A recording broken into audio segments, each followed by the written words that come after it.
जिसके पास जूते नहीं थे, उसके पास सपनों की दौड़ थी। आज वही नंगे पांव देश के लिए गोल्ड लाया है। कहानी शुरू होती है एक छोटे से गांव से, जहां धूल उड़ते खेत, सूखे पत्तों से ढंकी गलियां और बच्चों की मासूम हंसी सुनाई देती है। लेकिन उन्हीं बच्चों के बीच एक चेहरा ऐसा भी था जो रोज नंगे पांव खेतों के किनारे दौड़ता रहता। अर्जुन की उम्र होगी कोई 12 साल। उसके पांव हमेशा जमीन से जुड़े थे, लेकिन आंखें वो हमेशा आसमान की तरफ देखती थी। सपने थे उसके पास, बड़े, चमकते हुए और पूरी दुनिया को चौंका देने वाले। लेकिन साधन, वो तो कहीं नहीं थे। अर्जुन का परिवार बेहद गरीब था। उसके पिता गांव में मजदूरी करते थे और मां दूसरों के खेतों में काम। घर की छत टपकती थी और रात का खाना कई बार किस्मत पर टिका होता था। स्कूल जाता था, लेकिन पुराने कपड़े और बिना चप्पल के। हर कोई मजाक उड़ाता, ताने मारता। नंगे पांव ओलंपिक जाएगा क्या? पहले खाना जुटा ले, फिर सपने देखना। लेकिन अर्जुन बस मुस्कुरा देता, क्योंकि उसके पास एक ऐसा सपना था जो कोई उससे छीन नहीं सकता था। देश के लिए दौड़ने का सपना। उसे दौड़ पसंद थी, जमीन से जुड़ाव, हवा से बात करना और पसीने में भी जुनून ढूंढ लेना। यही उसकी असली दौलत थी। पहला मौका गांव में एक बार ब्लॉक स्तर की दौड़ प्रतियोगिता हुई। अर्जुन ने अपना नाम लिखा दिया। कोच ने जब देखा कि बच्चा नंगे पांव है तो साफ मना कर दिया। ऐसे कैसे दौड़ेगा, पांव फट जाएंगे। लेकिन अर्जुन ने कहा, सर, पांव फटते हैं तो ठीक है, लेकिन मेरा सपना मत फाड़िए।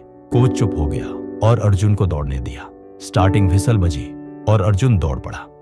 बाकी बच्चे महंगे स्पोर्ट्स शूज में थे, लेकिन अर्जुन के पांव जमीन से बात कर रहे थे। वो दौड़ा और दौड़ा, और जब फिनिश लाइन पार की तो सब हैरान रह गए। अर्जुन जीत गया। तो अर्जुन का यह पहला कदम था कामयाबी की मंजिल का।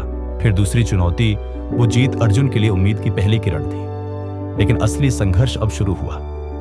आगे के लिए ट्रेनिंग चाहिए थी, जूते चाहिए थे, डाइट चाहिए थी, लेकिन उसके पास कुछ भी नहीं था। फिर भी अर्जुन रोज सुबह खेतों के रास्तों पर दौड़ता। बारिश हो या धूप, छाले हो या बुखार, अर्जुन रुका नहीं। गांव वाले अब भी ताने मारते, लेकिन अब वो तानों से नहीं थकता था, बल्कि उन्हें अपनी दौड़ में बदल देता था। अब कहानी बदलती है। एक दिन गांव में एक लोकल रिपोर्टर आया जो ब्लॉक स्तरीय खेलों की रिपोर्टिंग कर रहा था। उसने अर्जुन की कहानी सुनी और उसकी एक फोटो खींचकर अखबार में छाप दी। हेडलाइन थी, नंगे पांव वाला चैंपियन अर्जुन की उड़ान शुरू।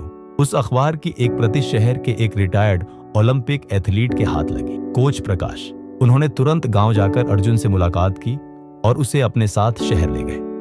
वहीं से अर्जुन की जिंदगी बदलने लगी। अब अर्जुन की नई उड़ान शुरू हुई। कोच प्रकाश ने उसे न केवल जूते दिए, बल्कि प्रोफेशनल ट्रेनिंग, स्पेशल डाइट और वो सब कुछ दिया जो एक चैंपियन को चाहिए होता है।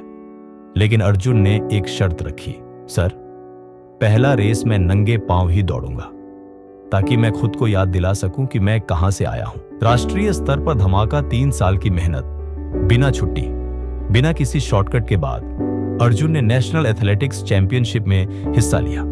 हजारों दर्शक, चमचमाते स्टेडियम, फ्लड लाइट्स और प्रतियोगी, सब प्रोफेशनल। अर्जुन अब अपने सबसे अच्छे शूज पहने हुए था, लेकिन उसकी दौड़ में वही पुरानी आग थी। रेस शुरू हुई। अर्जुन ने हर कदम पर अपनी गरीबी, हर पसीने की बूंद में अपने पिता की मेहनत और हर सांस में अपनी मां के आशीर्वाद को महसूस किया। और अंत में अर्जुन ने गोल्ड जीत लिया। समापन दृश्य जब उसे मंच पर बुलाया गया तो अर्जुन ने माइक लिया और कहा, यह कहानी उन नंगे पांवों का है जो कभी हार नहीं माने। यह उन सपनों का है जो मिट्टी में पलते हैं और एक दिन इतिहास बनाते हैं। अगर हौसले बुलंद हों तो जिंदगी की सबसे कड़ी जमीन भी दौड़ का मैदान बन जाती है। नंगे पांव अगर इरादे वाले हों तो वो दुनिया को भी पीछे छोड़ सकते हैं। अगर अर्जुन की ये कहानी आपके दिल को छू गई हो तो एक लाइक जरूर दीजिए, कमेंट में अपना प्यार बताइए और ऐसी ही प्रेरणादायक कहानियों के लिए चैनल को सब्सक्राइब करना मत भूलिए। आपका एक क्लिक हमें हजारों सपनों को उड़ान देने की ताकत देता है।